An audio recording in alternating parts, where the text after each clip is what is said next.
देख रहे हैं 4 PM और मैं हूं आपके साथ सिमरन। क्या हुआ जब टीएमसी के बिखरने पे संजय राउत ने ममता दीदी को नसीहत दी? आखिर क्यों सुप्रिया सुले ने कहा कि जो टीएमसी के साथ हो रहा है वो हम भुगत चुके हैं? और कैसे टीएमसी के बिखरने से बढ़ने लगी एकनाथ शिंदे की धड़कनें? दोस्तों, ऐसा लगता है कि मोदी शाह ने कांग्रेस मुक्त भारत के मिशन को बदल के अब विपक्ष मुक्त भारत का मिशन शुरू कर दिया है।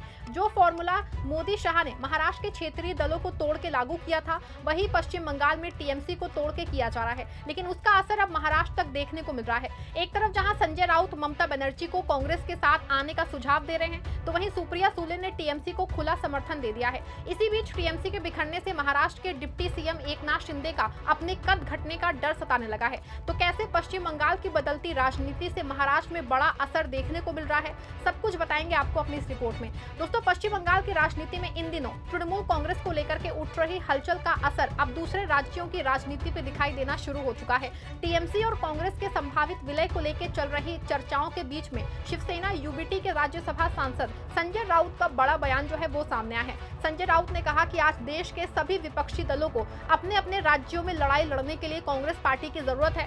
उन्होंने कहा कि आज सभी दलों को अपने अपने राज्यों में लड़ाई लड़ने के लिए कांग्रेस पार्टी की मदद चाहिए। उन्होंने कहा कि ममता बनर्जी को संकट के समय कांग्रेस की याद आई है। उन्होंने कहा कि जो भी पार्टी कांग्रेस से निकलती उन्हें साथ आना चाहिए। ममता बनर्जी कल तक कांग्रेस का नाम लेने से बहुत कतराती थी, गुस्सा आता था, लेकिन जब संकट में आ गए, जब उनके ऊपर हमले शुरू हो गए, उनको हराया गया, तब सबसे पहले उनको कांग्रेस की याद आ गई। होना चाहिए ऐसा। तो मैंने कहा कि आप, ये समय है कि कांग्रेस पार्टी से जो फैक्शन बाहर निकले थे, नेता बाहर निकले थे और उसने अपने अपने दल खड़े किए, चाहे महाराष्ट्र हो, चाहे पश्चिम बंगाल हो, चाहे उड़ीसा हो, चाहे तेलंगाना हो, चाहे आंध्र हो, सभी ने कांग्रेस में आकर कांग्रेस के झंडे के नीचे अपनी नई शुरुआत करनी चाहिए और कांग्रेस को मजबूत करना चाहिए।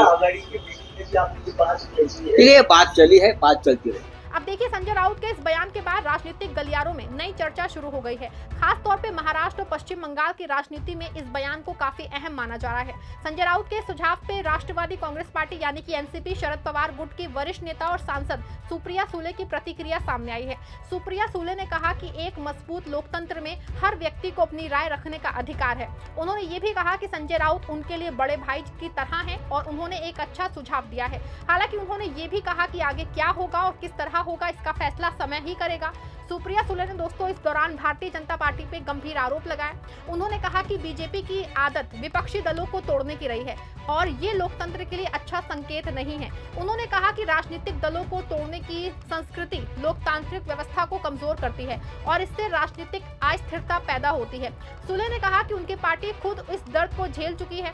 उन्होंने याद दिलाया कि पहले शिवसेना टूटी और उसके बाद राष्ट्रवादी कांग्रेस पार्टी भी विभाजन का शिकार हुई है। उन्होंने कहा कि हम इस दौर में गुजर चुके हैं और इसीलिए हम तृणमूल कांग्रेस के साथ मजबूती से खड़े हैं। उन्होंने कहा कि अगर किसी राजनीतिक दल को तोड़ने की कोशिश होती है तो उसके खिलाफ लोकतांत्रिक और कानूनी लड़ाई लड़ी जानी चाहिए। तो संजय राउत जी हमारे लिए, मेरे लिए व्यक्तिगत मेरे बड़े भाई हैं, तो उन्होंने एक अच्छा सुझाव दिया है, लेकिन वो सर आंखों पर, क्या होगा कैसे होगा ये वक्त ही बताएगा। और जो तृणमूल कांग्रेस में होता है वो हम सह चुके हैं। पहले शिवसेना तोड़ी, उसके बाद एनसीपी तोड़ी, अब तृणमूल की बारी, तो हम ये भुगत चुके हैं। अब देखिए, पश्चिम बंगाल में तृणमूल कांग्रेस के भीतर पैदा हुई राजनीतिक उथल पुथल को अब केवल राज्य तक सीमित घटना नहीं माना जा रहा है।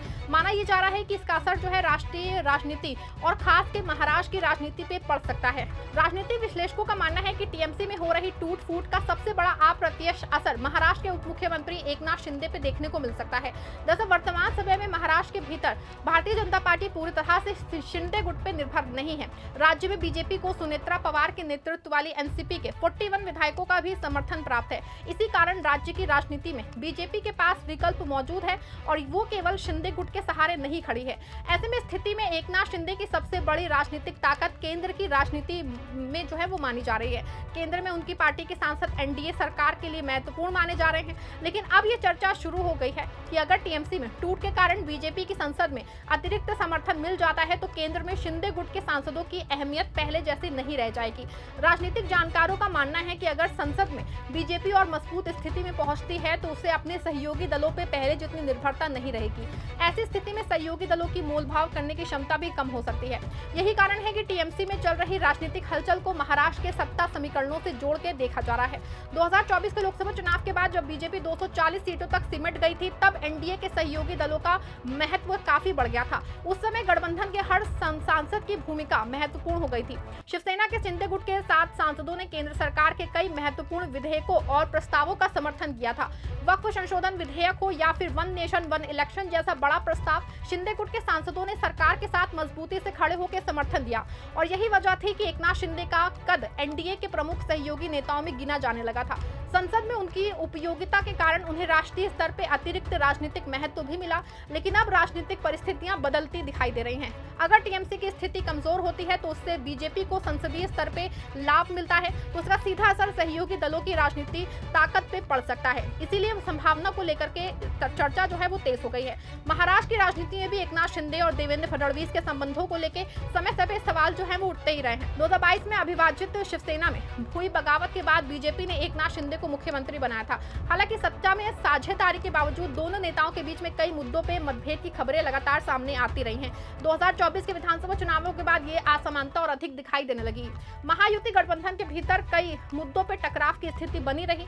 कई मामलों में दोनों पक्षों के बीच में सहमति बनाना आसान नहीं रहा। इसके अलावा कैबिनेट में स्थान, राज्य के निगमों और बोर्डों में नियुक्तियां, विभिन्न योजनाओं के लिए फंड का आवंटन और स्थानीय निकाय चुनावों की रणनीति जैसे मुद्दों पर भी समय समय पे मतभेद सामने आते रहे हैं। शिवसेना के नेताओं की ओर से लगातार ये शिकायत की जा रही है कि बीजेपी उनके पारंपरिक प्रभाव वाले क्षेत्रों में अपना विस्तार कर रही है। शिवसेना नेताओं का आरोप है कि बीजेपी स्थानीय नेताओं को अपने साथ जोड़ने का प्रयास कर रही है और इससे पार्टी का जनाधार प्रभावित हो सकता है। यही वजह है कि दोनों दलों के बीच में सहयोग के बावजूद प्रतिस्पर्धा का माहौल भी बना रहता है।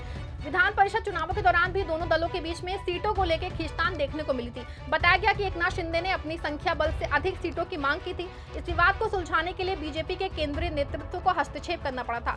दोस्तों, राजनीतिक दृष्टिकोण से अगर देखा जाए तो एकनाथ शिंदे का आभार भी एक क्षेत्रीय दल में हुई बगावत का परिणाम है। अविभाजित शिवसेना में हुई टूट ने महाराष्ट्र की राजनीति का पूरा समीकरण बदल दिया था। इस घटनाक्रम से बीजेपी को महाराष्ट्र और केंद्र दोनों स्तरों पर राजनीतिक लाभ मिला था, जबकि उसका एक बड़ा क्षेत्रीय प्रतिद्वंदी कमजोर हो गया था।